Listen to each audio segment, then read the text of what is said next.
stop this nonsense of abducting Kenyans. And Madam Sholei, then what does she do? She was there when our president, William Ruto, said, I will stop the... So this narrative that she's trying to create, that, you know, these are people we don't know. They are wearing balaclavas, and in fact, they are having these cars. And Madam Sholei, these people are not missing. They are being abducted. They are being taken from their homes. There are CCTV cameras. The cars that are picking them are known. They are government cars. Everybody knows that kids have been killed. People are being killed and thrown into mortuaries and picked from there. Country has reached a stage, if this nonsense doesn't stop, Ayub, they'll come for you here next. After that, they'll come for me. After they finish with me, they'll go to Mui. Finally, they'll come to you. Because what they want you to do, you will not agree. I'm utterly shocked and mesmerized at what Her Excellency is saying. She sounds like she came from Europe today. All right? This narrative that in our country we are trying to normalize the abnormalities, the fact that a cabinet minister in her government, my government, who has come out publicly and talked about how his son was abducted. And indeed, I want to tell you, Madam Sholei, Deputy Speaker, actually Justin Mutuli talked to me about the abductions himself. And there's more detail I have that I can't disclose here. There is more I know that I can't say here. See, which I don't. The people who he talked to and what they told him, the conversation is mind-blowing. All right? After this incident of Justin Muturi, I was so incredibly happy that my party leader, Raila Odinga, pronounced himself and said, stop this nonsense of abducting Kenyans. And Madam Sholei, then what does she do? She was there when our president, William Ruto, said, I will stop the... So this narrative that she's trying to create, that, you know, these are people we don't know. They are wearing balaclavas, and in fact, they are having these cars. And in fact, didn't say that. Just let me finish what I'm saying. But I did not say that. And in fact, where we are, there are 6 guys who've been found. Madam Sholei, we are a country that believes in the rule of law. That's why we are in court. Just hold on, Mama. Please hold on, Your Excellency. We are not here to discuss the methods used and whether they were legitimate or not. What we are saying is what is happening is against the law of the land. It's unconstitutional to pick anybody and keep them beyond a certain limit of time, because the constitution that we have been swearing to expects me as a leader. So when you are telling me that as a deputy speaker that you cannot pronounce on this matter, because when you are a deputy speaker, you are somebody who's different. And in fact, these people, the parents should go and give these reports on missing persons. Deputy Speaker, Madam Sholei, these people are not missing. They are being abducted. They are being taken from their homes. There are CCTV cameras. The cars that are picking them are known. They are government cars. Everybody knows that kids have been killed. People are being killed and thrown into mortuaries and picked from there. How you make me feel that actually we are in a country where there's a group of people who completely would rather have everybody in this country killed because they criticize the government, because of their interest, because this country is larger than any of us. This country has reached a stage, if this nonsense doesn't stop, Ayub, they'll come for you here next. After that, they'll come for me. After they finish with me, they'll go to Mui. Finally, they'll come to you. Because what they want you to do, you will not agree. So what we are saying, let us just save this country.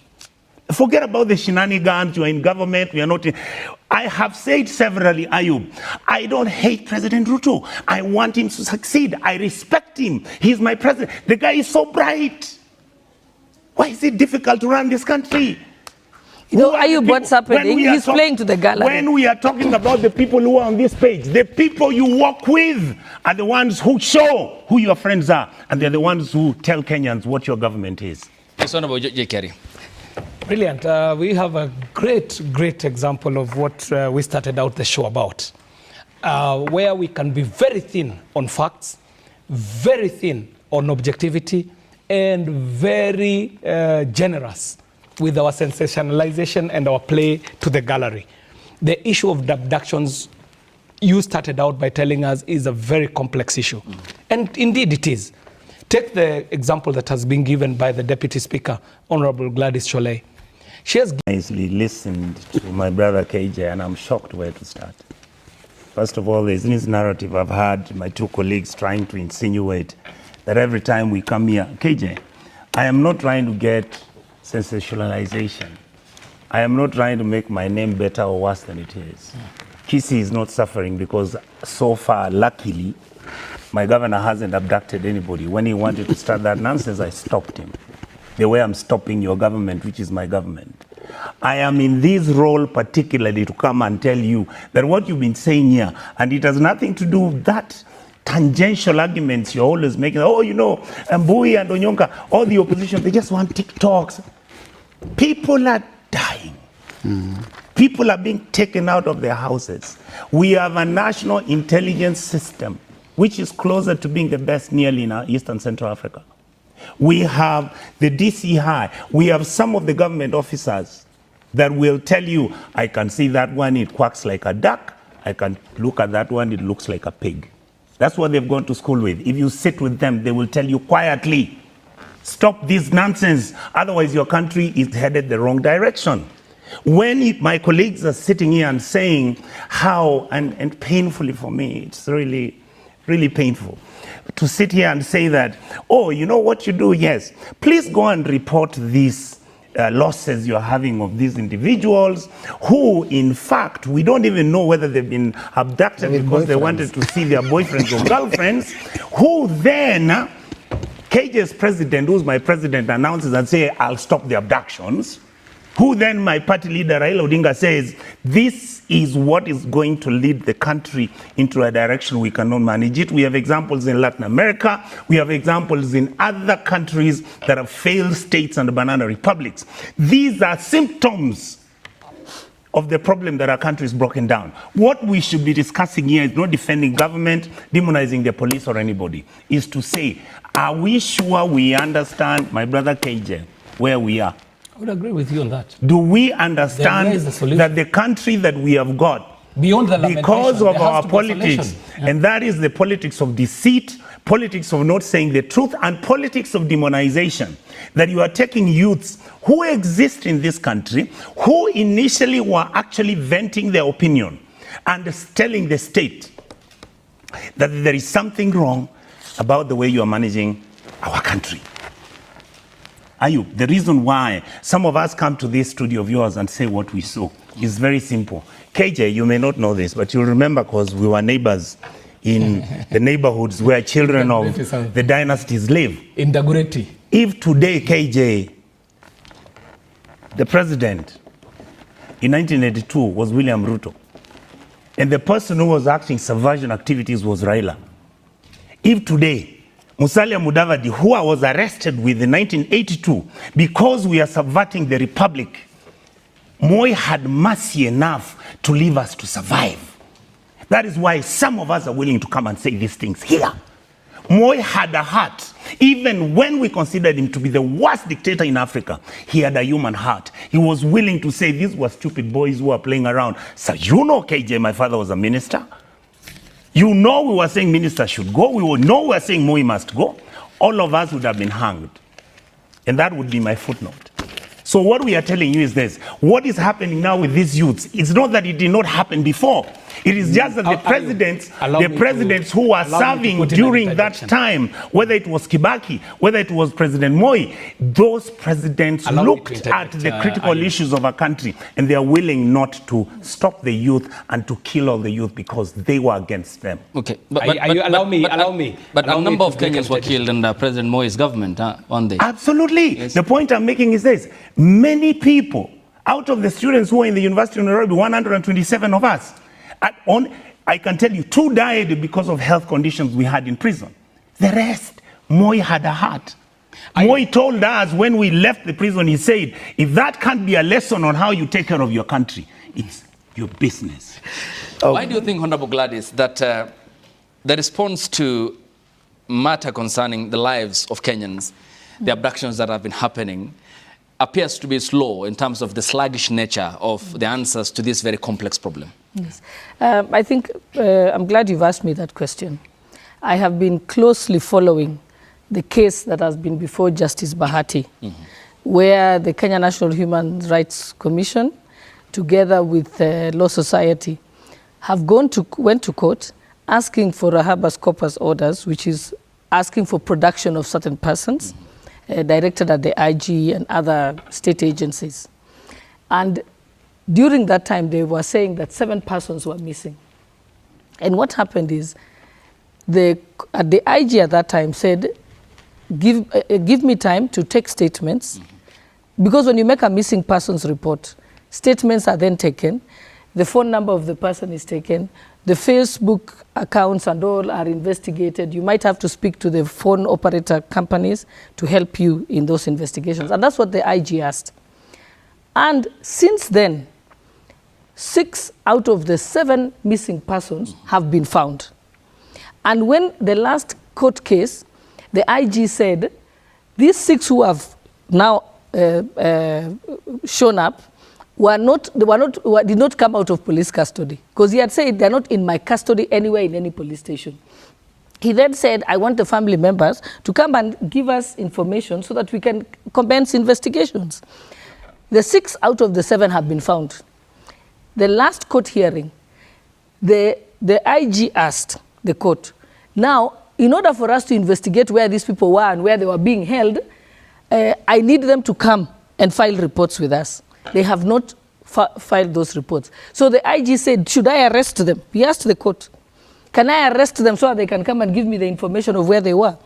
The court told the IG, don't arrest them, but the court directed the Kenya National Human Rights Commission to ensure that those people go to them as a commission, record statements, and then accompany them to the DCI to take statements on where they were, who was holding them, and the conditions under which they were held and abducted. We are waiting for that to happen. That's why I'm saying, let's be very careful about the speculation. Because remember that Kenya, every day, across the world, people routinely give reports of missing persons, record reports of missing persons. When they do, the investigations then commence at that stage. So what we have said is, yes, Kenyans are entitled to report missing persons, and Kenyans are entitled to ensure that, are entitled to demand that the investigations must be done. And what we say is that the reports of those investigations, the IG must give it to Kenyans. And we're waiting for that. That's why I'm saying I do not want to speculate. For example, let me just finish on this point, because it's very important. I know that the Cabinet Secretary, Justin Muturi, has mentioned in his statement that his son was abducted. What we then need, the correct thing to do, is for his son to go to the police station now that he has been found. He did so. To go and say who abducted him and etc. Yeah. And that is what should now be the issue that should be discussed in the proceedings. So it is important that we, as Kenyans, we try and follow things in a logical manner. All right. And be able, let me hold so that we don't make it look like when a person is missing, they have not been automatically abducted by the police.